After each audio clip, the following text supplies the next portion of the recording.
Hey guys, thanks for stopping in. I got this barbecue recipe book for Christmas, and one of the recipes in here is buttermilk barbecued chicken. So I'm going to give this one a try. In this recipe they use chicken halves, and I happen to have two in the freezer, so I pulled them out last night. Now one of them I put in the buttermilk. Now I just use straight buttermilk. In the recipe they added some herbs and stuff to it, but I'm just going to use straight buttermilk.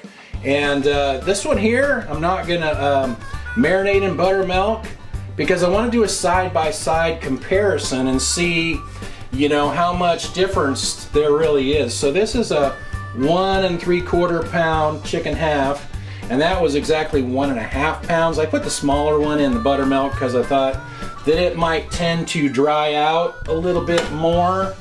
And I'm just going to cook these on my grill till the internal temperature is 165 degrees.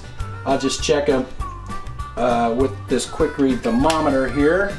Let's see how well this this piece soaked up the buttermilk. It's been in there overnight, like I said. These were frozen when I pulled them out of the freezer last night, but it looks like it's soaked up that buttermilk marinade pretty good. So this will be interesting to see how much difference there is in the buttermilk and the non-buttermilk one. Like I said, I've marinated in buttermilk maybe 3 or 4 times, but I've never tried cooking the chicken on the grill after. So I'm just going to season both of these with that Kinder's barbecue rub, that mild barbecue rub, and cook them exactly the same on the grill.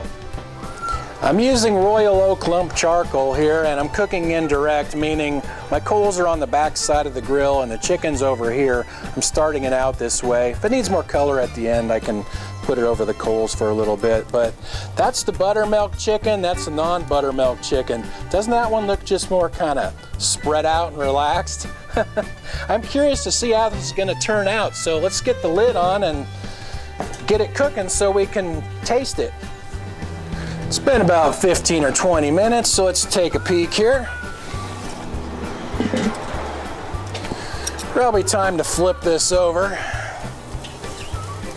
Turn them around so the legs are closer to the heat this time.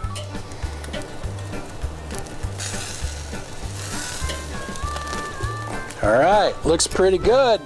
Let's get the lid back on and let them cook a little longer. It's been about 45 minutes and I'm getting ready to pull this chicken off, but before I do, I wanted to point out the skin color. Look at this, how nice the skin color is on the buttermilk one. I thought maybe it wouldn't brown too good or something, but it almost looks like it has a better color than the one that doesn't have buttermilk brine on it.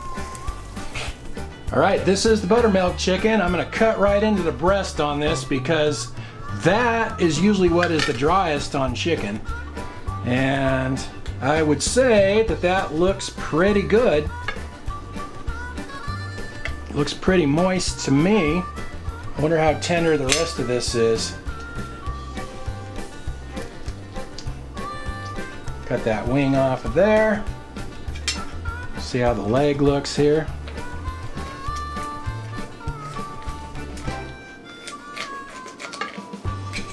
Looks pretty good. Let me taste this white meat.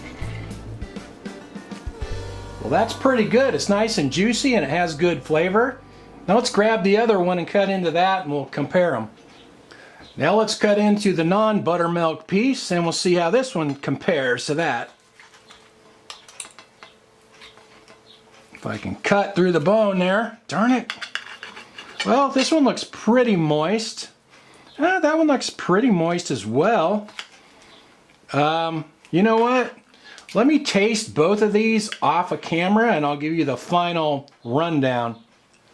After taking my time and eating a little bit of both of those chickens, my conclusion was the buttermilk chicken is definitely better. It has more flavor and it's a little bit more tender, I think. I don't know that it was necessarily juicier, but it was more tender and had more flavor. And that, my wife said the exact same thing, so something I'm definitely going to do again. I was pretty happy with the way it turned out. Thanks for watching, you guys, and I'll talk to you next time.